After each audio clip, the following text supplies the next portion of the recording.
ದೆಹಲಿ ಹೈಕೋರ್ಟಲ್ಲಿ ಕೆಲಸ ಮಾಡ್ತಾ ಇರುವಂತಹ ನನಗೆ ಒಬ್ರು ಪರಿಚಯ ಇರುವಂತಹ ಲಾಯರು ಅವಾಗವಾಗ ಕೆಲವೊಂದು ಕೇಸ್ಗಳ ಬಗ್ಗೆ ನನ್ನ ಹತ್ರ ಡಿಸ್ಕಸ್ ಮಾಡ್ತಾ ಇರ್ತಾರೆ. ಹಾಗೆ ರೀಸೆಂಟಾಗಿ ಅವರೊಂದು ಕೇಸ್ ಬಗ್ಗೆ ಹೇಳ್ತಾ ಇದ್ರು. 70% ಅಷ್ಟು ಇವತ್ತು ಸೂಸೈಡ್ ಆಗ್ತಾ ಇರೋದು ಯಾವ ಕಾರಣಕ್ಕೆ ಅಂದರೆ ಫಿನಾನ್ಷಿಯಲ್ ಸಿಚುಯೇಷನ್ಸ್ನ ಬ್ಯಾಲೆನ್ಸ್ ಮಾಡೋಕ್ಕೆ ಬರದೆ ಅಂತ. ಅಂದರೆ ಸಾಲದ ಸುಳಿಯಲ್ಲಿ ಸಿಗಾಕೊಂಡು ಅದರಿಂದ ಹೊರಗಡೆ ಬರೋಕ್ಕಾಗದೆ ಆತ್ಮಹತ್ಯೆ ಮಾಡ್ಕೊಳ್ತಾ ಇದ್ದಾರೆ.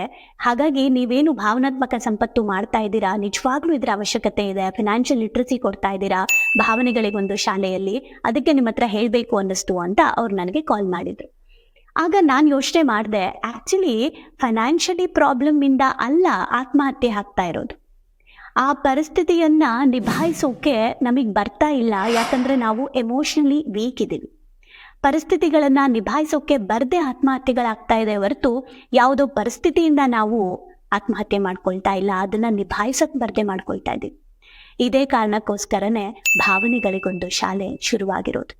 ಈಗ ನೀವು ಹೇಳಿ, ಭಾವನೆಗಳಿಗೊಂದು ಶಾಲೆ ನಮ್ಮೆಲ್ಲರ ಜೀವನದಲ್ಲೂ ಅವಶ್ಯಕತೆ ಇದೆಯಾ ಇಲ್ವಾ? ನಿಮಗೆ ಇದೆ ಅಂತ ಅನಿಸಿದ್ರೆ ಖಂಡಿತ ನೀವು ನಮ್ಮ ಭಾವನೆಗಳಿಗೊಂದು ಶಾಲೆಗೆ ಕರೆ ಮಾಡಿ ಇಲ್ಲಿನ ಡೀಟೇಲ್ಸ್ನ ತಿಳ್ಕೊಳ್ಳಿ.